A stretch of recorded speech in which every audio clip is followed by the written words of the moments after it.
Selanjutnya saudara kita juga akan bergeser ke lokasi terdampak banjir. Ini kita ke Insan Maulana. Insan, ini hingga saat ini proses pencarian korban juga masih dilakukan. Seperti apa sejauh ini? Ya, terima kasih ya saudara. Memang saat ini selain banjir, tim SAR gabungan terfokus saat ini melakukan evakuasi terhadap longsoran-longsoran yang menutup jalan. Karena memang perlu disampaikan bahwa banjir bandang yang sebelumnya terjadi di wilayah Pelabuhan Ratu ini saat ini sudah surut dan memang warga sudah kembali ke rumahnya masing-masing, dan saat ini memang tinggal membersihkan sisa-sisa puing-puing material banjir yang memang memenuhi di dalam rumah. Dan memang tim SAR saat ini berfokus semuanya ke proses evakuasi longsoran. Jadi memang kalau misalkan dibilang evakuasi orang atau warga itu tidak ada hingga saat ini.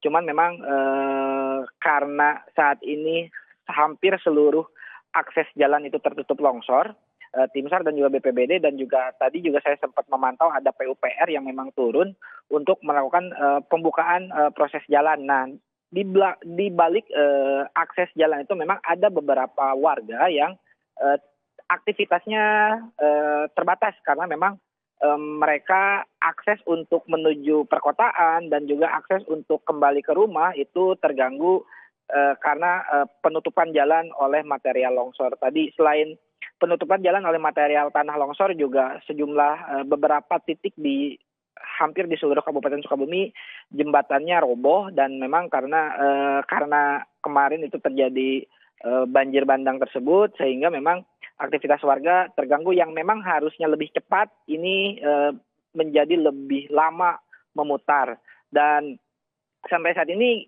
kita juga masih memantau perkembangan terkait data dan juga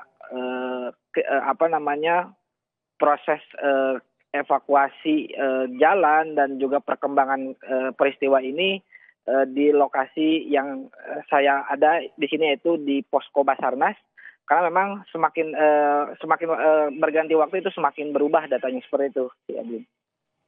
Ya, proses ini pembukaan jalan oleh pemerintah, lalu juga warga yang sudah kembali ke rumah untuk membersihkan rumahnya yang terdampak banjir, terus dilakukan. Banjir juga sudah mulai surut di sana.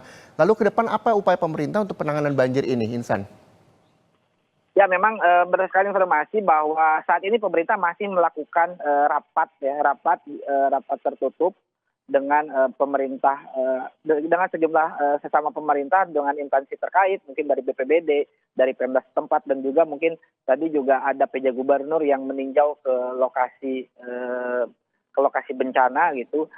Dan hingga saat ini sih kami belum mendapatkan informasi secara detail bahwa kedepannya itu harus seperti apa pemerintah, tapi memang saat ini berdasarkan pantauan di lapangan kita melihat bahwa pemerintah masih terfokus melakukan evakuasi jalan-jalan yang memang tertutup longsor. Dan setelah itu mungkin akan dilakukan perbaikan secara berkala, dan secara detail perbaikan secara berkala itu kita juga belum mendapatkan informasi. Dan sebenarnya warga atau masyarakat yang terdampak saat ini memang mengeluhkan dengan kerusakan-kerusakan yang diakibatkan oleh banjir. Mereka meminta kepada pemerintah mungkin bisa secepatnya untuk memperbaiki fasilitas-fasilitas umum yang saat ini rusak. Salah satunya adalah jembatan, tanggul penahan tanah dan tanggul penahan air itu jebol gitu, seperti itu. Baik, mudah-mudahan upaya untuk pemerintah membetulkan jalan-jalan rusak akibat banjir bandang ini juga bisa terrealisasi dengan cepat sehingga warga juga bisa merasakan dampaknya. Terima kasih sekali lagi.